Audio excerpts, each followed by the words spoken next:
เบิ่งทุกคนบ่าวสว่างเห็ดเนี่ย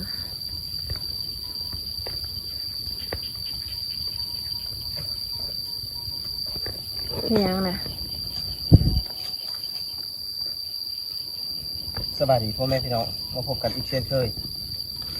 ทุกคนขึ้นมาตะดำหน้าเลยผมมีแนวกินบ่เนี่ยยามแรงๆเลยสีขาวเลยนะแต่ว่าตะเวนตกดินเลยมาขุดจีโป้มขุดจีหลอผมมีแนวกินนะ ดำนามันนี่ได้จังไห้ได้11 ไห11 ไห้เลยทุกคนดำนาป่าดำนาหนองทรายของบ่าวสมหวังก่อนทุกคนมื้ออื่นลาชิโลก้าเอื้อยบ่าวสมหวังหลังจากแล้วนาป่าแล้วก็นาหนองทรายบ่าวสมหวังแล้วก็มาดำนาบ่าวสมหวังได้ปะไหนแบบเปลี่ยนเดียวดำหามันจังแล้วเอาแห้งเดียวทุกคนอยากจ้างแบบบ้านสว่างผมมีเงินทุกคนก็เลยเอาแห้งแบบนี้ทุกปีเห็นไปเลยได้จ้างกับแห้งนะวันนึงประมาณ150 บาทไม่มีตังค์150 บาท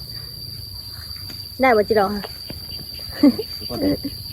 ยังตัวน้อยอยู่นะทุกคนประมาณ10 ตัวแล้วก็ป่นใส่หวายครับจำบ่าวสมหวังอันซับมาแล้วทุกคนมาดูน้องนวินนะมันยุงกัดเลยน้องนวินนะทุกคนผู้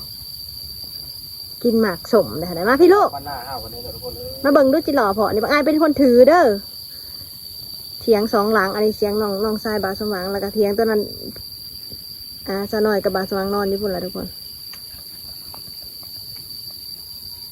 หาอยู่หากินตามธรรมชาติได้ปลาเปิดได้บันนี้บ้านเฮาคือบ้านเฮานี่ละนะมาแล้วนะวินคุณกาจุดินยุยาเป็นมูลมังทุกคนเลาะทงหายทงนายามแรงๆทุกคนเสียงกบเสียงเขียดห้องโอ้ยแบบว่านอนฟิวแบบว่านอนทงหายทงนาก็มีความสุขอีกอย่างนะทุกคนโดนจังได้มาคุณน้องนวินน้องไพว่าแล้วเข้าไปในบ้านกับน้องมิวกับมิวเพื่อนอยู่นี่หาธรรมดาหาทุกคนตะบิดโดยไปทางน้ำเพาะพุ่นแหละลูกตะบิดหาว่าสิบ่ได้ลงคลิปทุกคนมาแล้วค่ะคิดว่าแต่เก่าบ่มีสัญญาณได้มาแล้วค่ะมาลงอยู่ตามทงไห่ทงนานี่มีสัญญาณทุกคนแต่ว่าอยู่แถวเถียงค่ะบ่มีสัญญาณคันแบบว่าเวลาลงคลิปแล้วหน่อยมาลงอยู่พี่แหละที่ทงนาพี่ทุกคนน้องนวินจะเบิ่งขอเบิ่งฟุดจิเหรอดำหายดำนากลางคืนกระบะสว่างไปการกบการเขียดทุกคนยามแมลงนี่กันยามทันใดแนวกินมาคุดจิหล่อก้อนมาไป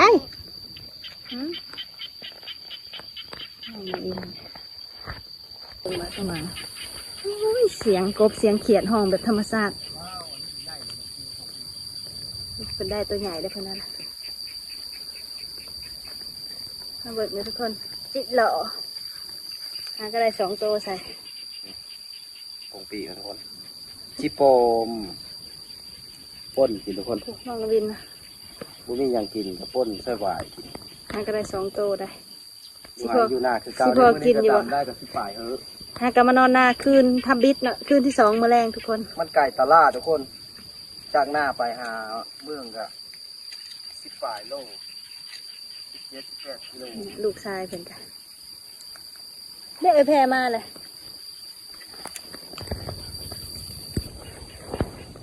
น้องวินสิตกแล้วคานไปให้สิคานยังทุกคนมาเบิ่งวิวธรรมชาติทุกคนเดี๋ยวสิได้เห็นหน่อยก็คือการคันแมนได้อยู่บ้านล่ะอยู่เพื่อนเราบ่ค่อยได้เห็นแบบธรรมชาติน้องนวินยันตกคณะอันยังลูกคานกันนะสันเทศได้อีกแล้วบ่ค่ะก็ได้3 ตัวทุกคนสิพ่อป่นอยู่บ่แมลงน้ำวินถือจับน้องวิญญาณแมงอะไรวะกลัวทำไมเสียงกบเสียงเขียนห้องหัวเขากินอยู่อันนี้ค่ะนาที่ดำมื่อนี้แหละทุกคนนาน้องบ่าวสว่างได้ประมาณนี้แหละทุกคนหลายเติมกินทอดเฮิร์นี่คันบอเป็นห่วงเฮิร์นี่อยู่พี่เลยกะ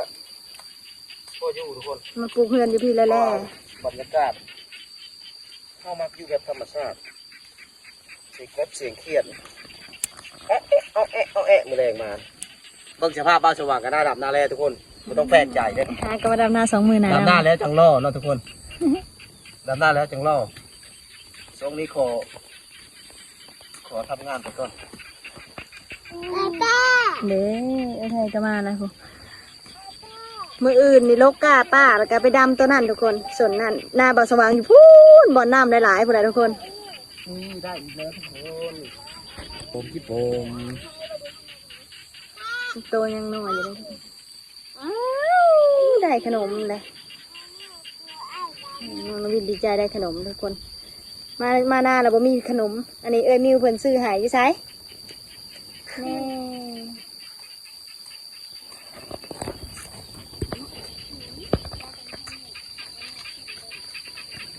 บาสว่างงานถนัดได้ทุกคนอันคุดจิหลอนเพิ่นมักสิได้ลูกนะลูกนะตัวใดพุดกัดเด้อโอ้คุ้มนี่คือเลิกใช่ปะเดี๋ยวอย่าอื่นเด้อเนี่ย โอ้โหมันไม่ใช่อ่ะคือตัวอะไร แล้วบางขี้เก็บได้บางอันตอนดำนาอยู่ค่ะขี้เก็บมันไต่ขึ้นส่งซะหน่อยทุกคนจักมาแต่สายตัวบ้าใหญ่เนี่ยยังน้องตกได้ค่ะผูกไปทางที่คาสิเนียค่ะ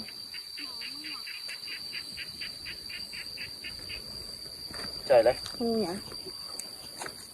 เป็นตาได้อยู่ทุกคนค่ะบ่ชงเด็กงูมันนะพี่ ไม่ใช่ คือปวกอย่างนะเหลือกพดแหละนาวินอย่าไปได้ตกได้ มันทำอะไร เห็ดอุโมงค์กี่หล่อโอ้โหไก่กระดอกยังเหลือกแท้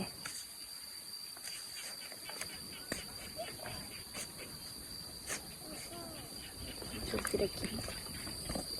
เราก็ได้จิหล่อสีตัวเบิ่งทุกคนพายมาคุณมื้อนี้น้องมิวมานอนนำไหนทุกคนอยู่บ้านมานอนหน้าดำขึ้นก็ได้ออกแต่ออกไปหาซื้อได้กินแล้วได้หาเต็มมือเลยทุกคนเดี๋ยวมานะแม่อันนี้หดข่าวให้ใหม่เราไปจักพาเดียวลงถุงนะข้างหดข่าวปลาไว้นาวินขึ้นนะวิวธรรมศาสตร์สุดยอด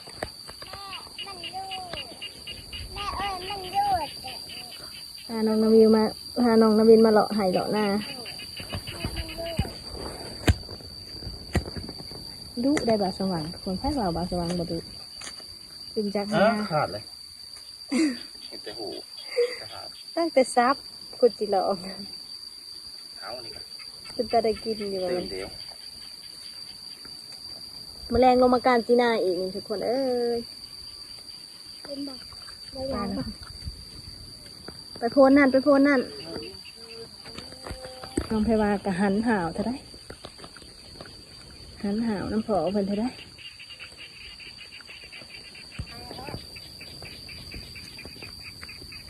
มาลายแล้วแม่มาลายแล้ว สาวมิวคือประคุดจิหลอค่ะไปอย่างไปผู้สาวได้เลยมาเลาะไหเลาะนายามมือแรงยามมือเว้นมันแดดไผ่กาบอยากลงทุกคนดำหน้ากะได้กะขี้ข้านแดดบ่ไหววันยามมือแรงแล้วมันเย็นแล้วลงมาเลาะไหเลาะหน้าแล้วได้ยินเสียงกบเสียงเขียดวิวธรรมศาสตร์สุดๆทุกคนนี่น้อยว่าวน้อยคิดว่ามาปลูกเถียงอยู่นี่คือสิคักเพราะว่าอยู่แถวทงหน้านี่มันมีสัญญาณเลยทุกคน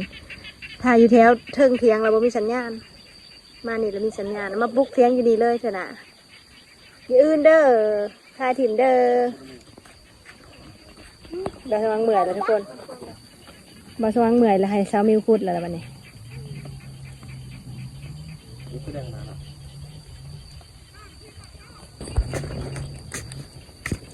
แซ่บ ไปได้หาขวายจิหลอร้ายได้ขวายมันแต่ว่าฝนตก อาบเลยนะ ยังฝนตกแล้วมันก็เลยบ่อยากเห็นขวายมันอันนี้ก็แม่นนี่ขวายมันนี่ฝนตกใส่นายังหลายอยู่ได้ทุกคนยังหลายคนอยู่ได้บ่ทันขึ้นก็มี ก็เดียวกินขนมสำเด็กหน่อยแล้ว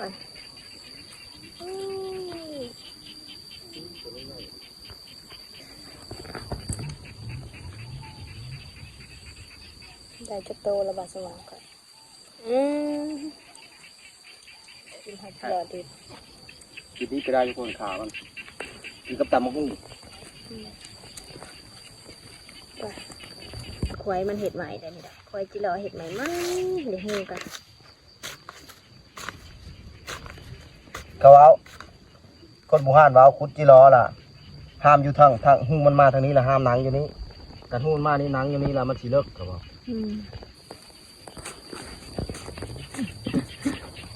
มันประทานเห็ดหูขึ้นไปได้อะไรวะเด้ไม่ได้เลิก ออกมามอบตัวแล้ว ตื่นนิดเดียว